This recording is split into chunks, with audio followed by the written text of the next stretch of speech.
Good evening everyone. Nifty में आज ascending CPR का कॉम्बिनेशन था और नैरो सीपीआर था। जब भी नैरो सीपीआर होता है बहुत बड़ा मोमेंटम क्रिएट होता है, चाहे ऊपर हो चाहे नीचे हो। लेकिन आज का प्राइस का मोमेंटम बहुत कंसोलिडेशन पे था, क्योंकि गैप अप ओपनिंग हो गई थी। जब भी गैप अप ओपनिंग होती है, पहला कैंडल को हम देखते हैं। गैप अप ओपन में पहला कैंडल बना रेड कैंडल, वो भी स्ट्रॉन्ग रेड कैंडल जिसका साइज बहुत ज्यादा बड़ा था। R2 लेवल पे ओपन हो रहा है। इसका डेज ओपन की लाइन हम मार्क कर लेते हैं। ये हो गया अपना डेज ओपन की लाइन। इसको डैश लाइन कर देते ताकि वो अलग से दिखे। ये डेज ओपन की लाइन हो गई।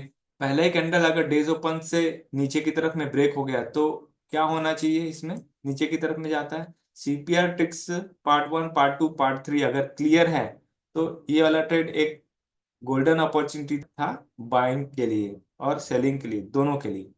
यहाँ पे वीवैप के नीचे 20 में का कॉम्बिनेशन था, इसलिए प्राइस जैसे ही वीवैप पे खुलता है और रेड कैंडल अंदर घुस गया वीवेब के, तो पहले 20 पे आएगा। और यहाँ पे 20 में कहाँ आ रहा था, R1 पे आ रहा था। तो सिंपल कॉन्सेप्ट है, अगर R2 लेवल से ब्रेक हो रहा है नीचे की तरफ में तो उसका नेक्स्ट टारगेट क्या होगा, R1 का लेवल। असेंडिंग सीपीआर है इसलिए R1 से सपोर्ट लेता हुआ कैंडल बना। और जैसी R1 से सपोर्ट लिया, अब वीवैप और 20 में के बीच में आ गया प्राइस। तो जब भी वीवैप और 20 में के बीच में प्राइस आता है, प्राइस वहां पर कंसोलिडेशन होना चालू होता है।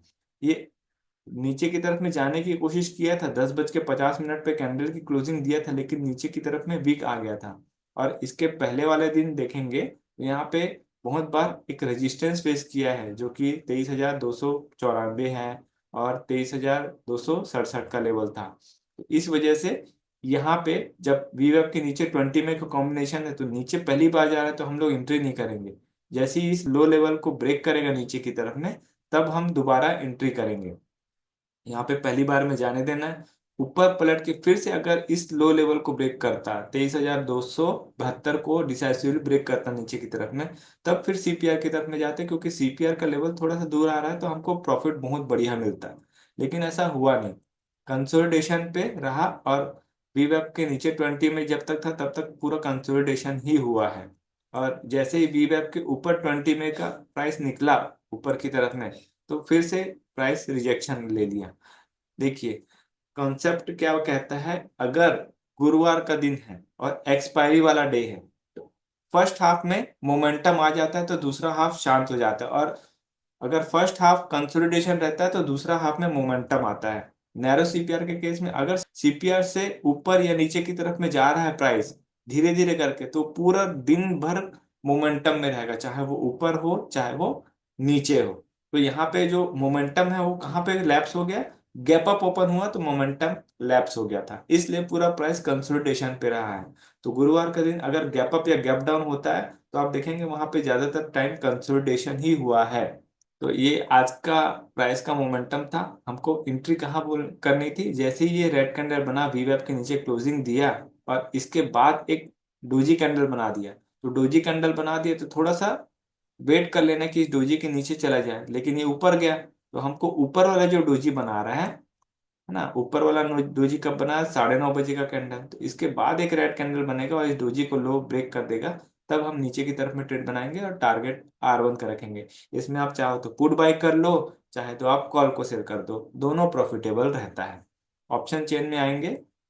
ऑप्शन चेन में 23,100 का कॉल लगा लिया है मैंने और 23,500 का पुट लगा लिया है। आप चाहो तो अपने हिसाब से इसको बना सकते हो।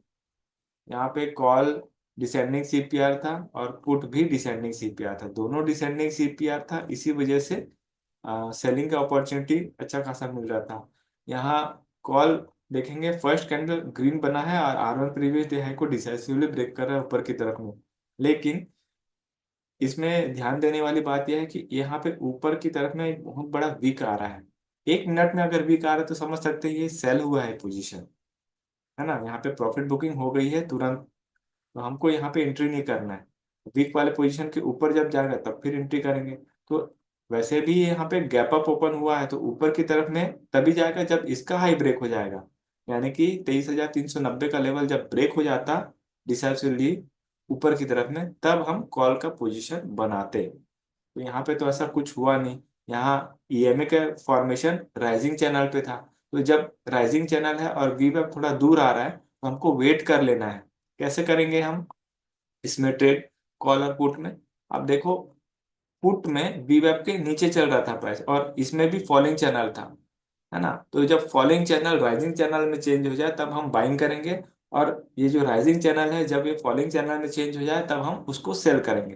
तो यहाँ पे देखेंगे जैसे कॉल का प्राइस है, कॉल में वीवेप के नीचे क्लोजिंग ये वाला कैंडल दिया है 9:24 का कैंडल, लेकिन यहाँ पे 8 EMA से सपोर्ट आ रहा है, इस वजह से हम यहाँ पे एंट्री नहीं करेंगे। जब हम 8 और 13 एक दूसरे को क्रॉस कर दे नीचे की तरफ में और वीवेप के नीचे चले जाए तब हम ट्रेड लेंगे सेलिंग का। तो यहाँ सेलिंग का अपॉर्चुनिटी कौन से कैंडल पे मिला है? इस कैंडल पे 9:37 का कैंडल क्लोजिंग दिया नीचे की तरफ में, यहाँ पे 8 को भी और 13 को भी नीचे ब्रेक कर रहा है। तो हम क्रॉसओवर जैसी होता है, यहाँ पे क्रॉसओवर हो गया इस कैंडल पे, चाहे इस कैंडल पे आप सेल कर दीजिए पोजीशन। और टारगेट क्या रखना है आपको? टारगेट रखेंगे सीपीआर का, अगर सेल कर रहे हैं तो। और बाइंग के लिए कैसा अपॉर्चुनिटी रखना है? जैसे ये वाला कैंडल दिया था नीचे की तरफ, वैसे ही पुट में भी वो वाला कैंडल ऊपर की तरफ दिया था, लेकिन एटीएम में ऊपर में रिजेक्शन दे रहा है, हमको यहाँ पे तो एंट्री करनी नहीं है। ये जो फॉलोइंग चैनल है जब राइजिंग चैनल में कन्वर्ट हो जाए तब फिर ट्रेड लेंगे। तो इसके लिए आपको क्या देखना है, 8 और 13 EMA का क्रॉस ओवर होना चाहिए, 8 और 13 क्रॉस होना चाहिए, वी वेब के ऊपर जाए तब ट्रेड बनाइए। तो इस कैंडल पे आप ट्रेड लेंगे तो वो स्कैल्पिंग रहेगा, लेकिन कंफर्मेशन कौन सा कैंडल दे रहा था? ये वाला कैंडल कंफर्म कर रहा था कि अब ट्रेड बना सकते हो। तो पहली बार में ट्रेड मत लीजिए, आने दीजिए वापस पलट के, और जैसी ए टीम पे आ जाए यहीं पे आप ट्रेड पंच कर दो सीधा, और स्टॉप लॉस आप वी वैप का डाल दो, है ना। इस तरीके से आप एंट्री करोगे, यहाँ एंट्री करिए और तब तक बने रहिए जब तक 8 और 13 एक दूसरे को क्रॉस नहीं कर रहा है। तो पहला टारगेट क्या हो जाना है यहाँ पे, S1 प्रीवियस डे लो, इस जगह पे आप प्रॉफिट बुक करेंगे। तो एंट्री यहाँ होगी 189 के प्राइस पे या 190 के प्राइस पे, और टारगेट क्या लेंगे आप, 223 का।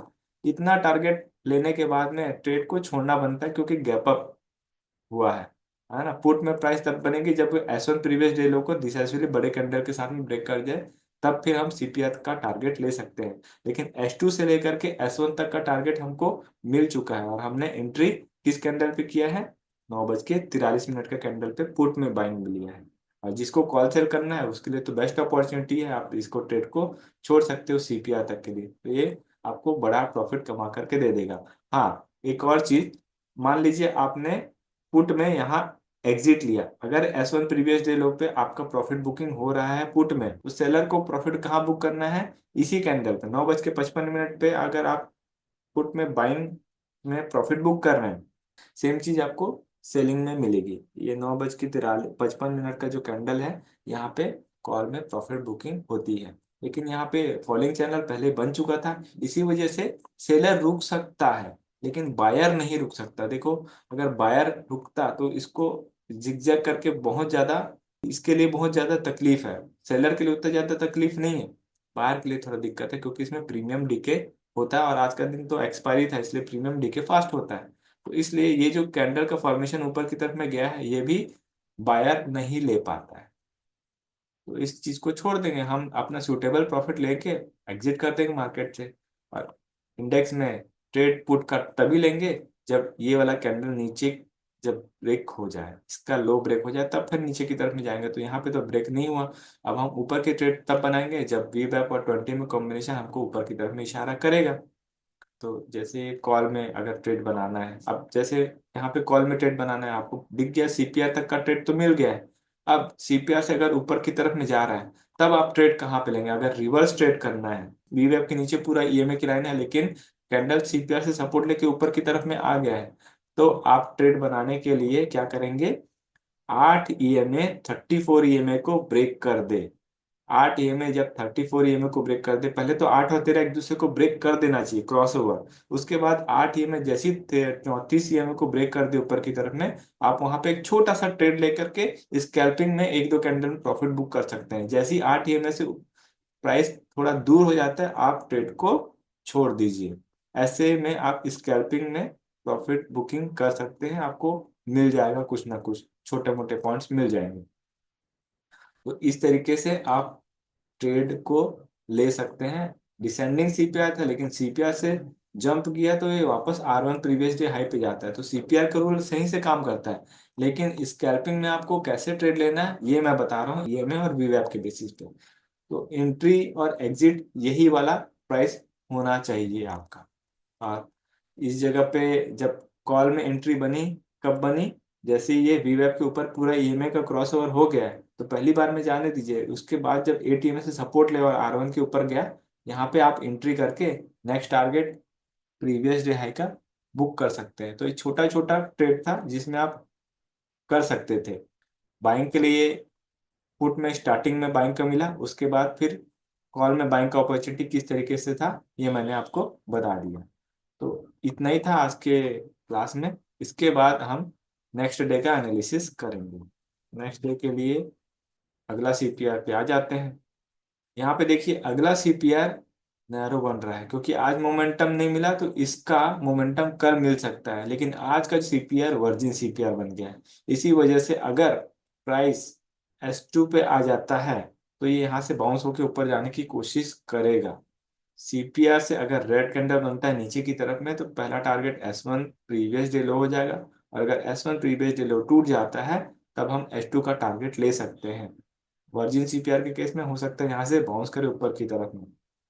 और अगर सीपीआर से बुलिश कैंडल का फॉर्मेशन होता है तब पहला target R1 previous day high हो जाएगा, और R1 previous day high break होता है तब हम R2 का ट्रेड ले सकते हैं, लेकिन R2 से भी थोड़ा सा ऊपर जा सकता है।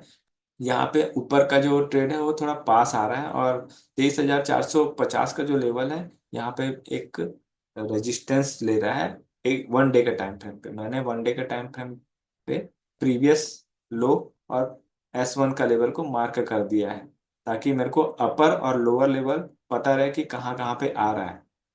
फिर हम एक घंटे के टाइम फ्रेम पे आ जाते हैं। एक घंटे के टाइम फ्रेम पे ये कौन से लेवल पे फंसा है, एक तो वाइडर सीपीआर है और ये सपोर्ट जोन पे फंसा है, इसी वजह से प्राइस में जिगजैग मोमेंटम आ रहा है। लेकिन अभी वी वैप 20 को ब्रेक करके ऊपर आ गया है, लेकिन अभी भी प्रीवियस वीक लो के नीचे चल रहा है। तो अगर ये कल के दिन में प्रीवियस वीक लो के ऊपर आ जाता है तो नेक्स्ट टारगेट हमारा कौन सा रहने वाला है, 23,460 का लेवल। उसके बाद फिर देखेंगे क्या करना है, क्योंकि वाइडर सीपीआर है, कई बार वो टारगेट तक पूरा पहुंचाता नहीं है। और अगर नीचे आना है तो 20 को नीचे ब्रेक करेगा, तब फिर हम पहला टारगेट क्या लेंगे, 23,150 का। उसके बाद फिर हम नीचे छोटा छोटा ट्रेड लेते जाएंगे। तो 5 मिनट के टाइम फ्रेम पे वापस आते हैं। हमारा S1 नीचे उतरेगा तो S2 का टारगेट हम ले ही लेंगे, और अगर S2 लेवल नीचे उतर गया है तब हम 23,150 का टारगेट बुक करेंगे। ये हमारा मैक्सिमम टारगेट हो जाएगा, क्योंकि यहाँ पे बहुत बार सपोर्ट लिया, एक बार, दो बार, तीन बार। तो 23,150 पे हम प्रॉफिट बुक कर ही लेंगे। इसको हम फिर से मार्क कर लेते हैं। ये लाइन मैं डाल देता हूँ ताकि मेरे को याद रहे। तो मेरा अगर S1 प्रीवियस डे लो नीचे उतरता है तो हम S2 का टारगेट बना सकते हैं वर्जिन सीपीआर, और S2 नीचे ब्रेक हो जाता है तो हम इस कैंडल पे मेरा मैक्सिमम प्रॉफिट यहीं पे बुक हो जाएगा। उसके बाद मैं ट्रेड को छोड़ भी सकता हूँ। और अगर ऊपर की तरफ में जाता है तब यहाँ पे भी रास्ता साफ है। R1 previous day high break होता है तो हम R2 का लेवल में ट्रेड लेंगे, और R2 के ऊपर जाता है तो R2 और R3 के बीच में ही मैं प्रॉफिट बुक करने की कोशिश करूंगा, जो कि आ रहा है 23,470 के आसपास का लेवल आ रहा है। तो इस जगह पे मैं अपना मैक्सिमम प्रॉफिट बुक कर लूंगा। और अगर इसके भी ऊपर जाता है तो फिर हम 23,500 तक का ट्रेड बनाएंगे। इंस्टा ऑप्शन में देखेंगे, ये अगला हफ्ते का एक्सपायरी है जो कि कल से स्टार्ट हो रहा है। तो अभी 23,300 के आसपास में कॉल और पुट जो है वो अच्छी संख्या में बैठे हैं। अगर कल 23,300 ब्रेक होता है नीचे की तरफ में तो पहला टारगेट 23,200 का आएगा, और 23,200 नीचे की तरफ में ब्रेक होता है तब हम 23,000 तक का नीचे टारगेट मिल सकता है। तो हम तो 23,100 तक का प्रॉफिट ले लेंगे। मतलब नीचे का लेवल हमारा एकदम क्लियर कट है कि नीचे कैसे करना है। ऊपर क्या करना है इस चीज को ध्यान देते हैं। ऊपर में हमारा पहला टारगेट आ रहा है 23,400, इसके बाद नेक्स्ट टारगेट आ रहा है 23,500। अब देख लीजिए R1 प्रीवियस डे हाई यहाँ पे 23,400 के आसपास का लेवल आ रहा है। 23,400 के पास में आते ही अगर सीपीआर से ऊपर जा रहा है पहली बार में, और R1 प्रीवियस डे हाई के ऊपर में एक बुलिश कैंडल का फॉर्मेशन हो जाता है, और 23,400 का लेवल ब्रेक कर देता है 10:30 बजे के पहले, तो फिर R2 का लेवल डेफिनेटली चले जाएगा, और R2 के ऊपर में जाता है तो 23,500 का लेवल भी हमको देखने को मिल सकता है ऊपर की तरफ में। लेकिन R2 के ऊपर जब जाएगा तो छोटा छोटा ट्रेड बनाइएगा, एकदम बड़े ट्रेड की तरफ नहीं आ सकते। सिंगल लॉट पे आप ट्रेड को डाल दीजिए, कल प्रीमियम हाई रहेगा। तो अब आ जाते हैं हम निफ्टी का ऑप्शन क्या बोल रहा है कल का, 23 जनवरी। तो 23,200 का मैं कॉल लगा दें। 23,200 के कॉल में आप देखिए नैरोएस्ट सीपीआर आया है, तो कल मोमेंटम बहुत फास्ट मिलने वाला है। अगर असेंडिंग सीपीआर है, सीपीआर से एक बुलिश कैंडल का फॉर्मेशन होता है, तो R1 R2 R3 ये बहुत अच्छे से जाएगा। और अगर S1 नीचे की तरफ में ब्रेक होता है तो S2 लेवल से सपोर्ट लेने की कोशिश करेगा, क्योंकि ये वर्जिन सीपीआर है। और अगर S2 लेवल पे नहीं रुकता है तो S3 का लेवल मिल जाएगा। मतलब कल बढ़िया मोमेंटम मिलेगा, ऊपर हो चाहे नीचे हो कॉल में। तो ट्रेड बहुत बढ़िया से बना सकते हैं हम। और निफ्टी में ऑप्शन में हम पुट ले लेते हैं। पुट क्या रहेगा हमारा, 23,400 का पुट देखते हैं। पुट में भी लगभग लगभग नैरो टाइप का सीपीआर ही आ रहा है, तो इसमें डिसेंडिंग सीपीआर है। अगर सीपीआर से एक बुलिश कैंडल का फॉर्मेशन होता है ऊपर की तरफ में, तो R1 तो जाएगा, लेकिन R1 से रिजेक्ट होकर वापस सीपीआर पे आ जाएगा। लेकिन अगर R1 previous day high break हो जाता है ऊपर की तरफ में, तो R2 का लेवल तो मिलेगा ही, साथ में R3 का लेवल भी मिल जाएगा, क्योंकि यहाँ पे वर्जिन सीपीआर का केस आ रहा है। तो यहाँ पे दो लेवल तक का हमको ट्रेड मिल जाएगा, एक R2 और एक R3 टारगेट में। और अगर नीचे आता है तो S1 प्रीवियस डे लो टूटता है नीचे की तरफ में, अगर सीपीआर से नीचे उतरता है तो S1, और S1 प्रीवियस डे लो टूटता है तो फिर S2 का लेवल हमको मिल जाएगा। नीचे की तरफ में थोड़ा कम बनाइएगा, ऊपर की तरफ में ठीक ठाक आ रहा है लेवल। तो इस तरीके से कल का मोमेंटम रहेगा। फ्रेंड्स, अगर आपको हमारा वीडियो कोर्स फ्री में चाहिए तो नीचे दिए हुए डिस्क्रिप्शन में जो हमारा डीमैट अकाउंट का लिंक है उससे आप अकाउंट ओपन कर सकते हैं और नीचे दिए हुए व्हाट्सएप नंबर पर शेयर कर सकते हैं। इससे आपको हमारा कोर्स फ्री में मिल जाएगा और आप हमारे व्हाट्सएप के लाइव ग्रुप में भी ऐड हो जाएंगे, ताकि आपका जो भी क्वेरी क्वेश्चन डाउट है उसे आप पूछ सकते हो और सही समय पे सॉल्व करा सकते हो। अगर आपको हमारा वीडियो कंटेंट अच्छा लगा तो वीडियो को लाइक ज़रूर कीजिए और चैनल में नए हैं तो चैनल को सब्सक्राइब कर लीजिए। Thank you for advance learning, join our master class, link in the description below.